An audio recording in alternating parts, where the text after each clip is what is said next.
Hi, my name is Sage, and today I'm going to be making a candle duck, and in order to do that, I'm going to need some tinfoil and a base. I'm going to make the head of the duck first. In order to do this, I fold up the tinfoil hot dog style both ways in order to make the duck bill. And then I take more tinfoil and scrunch it around it to form the head. So then the duck bill sticks out from the scrunched up part, and suddenly I have a duck head. And now it's on to the body. To build up the body, I start with a small tinfoil ball, and then I continually scrunch up more and more tinfoil around the ball until I get somewhat of a peanut shape. What I am mostly focused on is making the body super round and beautiful. So I just continue adding more and more tinfoil until I'm happy, until eventually I get to this. And this is what my duck looks like so far. And I'm not adding a neck because I like their little scrunched up looks. And then I move on to the smoothing process. And in order to do this, I use a popsicle stick, and I'm just trying to smooth out the giant wrinkles so when I lay down the clay, it won't be as lumpy. And then since there's always rogue pieces of tinfoil that like to stick out and not want to lay flat, I use the hot glue gun and glue them down, and I do that on the head and on the body. And then once all the rogue pieces are glued down, I then glue the head to the body. And this is what the duck looks like, all smoothed out and glued. So now it's time to move on to the clay part. And now for my first goal for the duck is to cover as much of her as possible. I just need to make the base so that I can build upon it later. I'm also trying to keep somewhat of a smoothish shape while laying everything down as well. Then I go back and smooth everything out with my ball stylus and my hands before I start to work on the duck's cute little cheeks. Ooh! They tend to have chubby cheeks, so I wanted to include that in my duck too. So just like the rest of the duck, I carve them out with my hands and my ball stylus. Then I move on to making the eyes.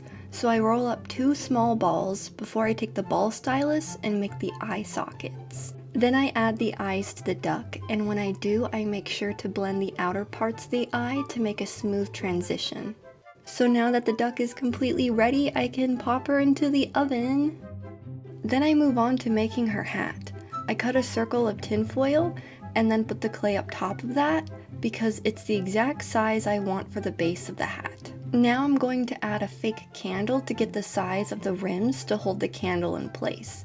Then I roll some clay into some little sausages to place them around the candle. Next I use the ball stylus and smooth the rims to the hat. I also use my hands to make them longer so the candle has some wiggle room. After that, I move on to making the hat look a little bit more lived in by pinching the ends to make folds and some little indents, just to make it look a little bit more tattered. And this is what the finished hat looks like before I pop it into the oven. And I do pop the entire duck into the oven too. Once it's out of the oven, I realize I'm going to need a second rim because I'm going to include a removable top part of the hat. So just like the first rim, I'm going to take the ball stylus and smooth it to the hat. And this is where I make the top part of the hat, and I decide to go for more of a whimsical look. I take some tinfoil and fold it up hot dog style, and then I take the rectangle and wrap it around the hat. And since it wraps all the way around, I then hot glue the ends of it together. Next I get some more tinfoil and wrap it around the foil circle I made and shape it into a hat.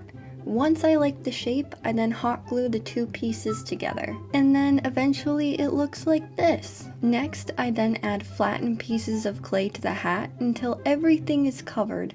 And then once everything is covered in clay, it looks like this. And once all of that's done, I can now move on to the next part, which is me poking holes into the hat. And the reason why is so when the candlelight is on, you can see it shine through the holes. I also added in a crescent moon too, just because I like them. And I am realizing that the more holes that I start poking in, it's starting to look a bit like a strawberry. So now I'm convinced my duck has a strawberry hat. And once I'm done with that, I then begin to smooth everything out as much as I can with the ball stylus in my hands. Until eventually, I get to this. I then start to focus on trying to get the bottom of the hat to line up with the top. And I know I won't be able to get it perfect, but I think that's the fun thing about art. The imperfections is what makes it human. And so I do this until I feel like I'm ready to put it into the oven for one last time. And this is what it looks like. I did bake the clay a bit longer than what it said because I wanted everything to adhere, and it definitely did, and you can definitely tell it's a little crispy, but that's okay. And then after looking at everything, I decided I'm going to sand it, just to make everything a little bit smoother. And I do sand it off screen because I had to go outside, and the sun is very bright, and I don't want to sear your eyeballs. And this is what they both look like after they're sanded. They definitely look a lot more pale, which is good, so they were just a little crispy on the outside, but still really good on the inside. And so now it's painting time! Ooh, and I start with the duckbill first, just because it's a nice bright orange. And then I move on to the hat.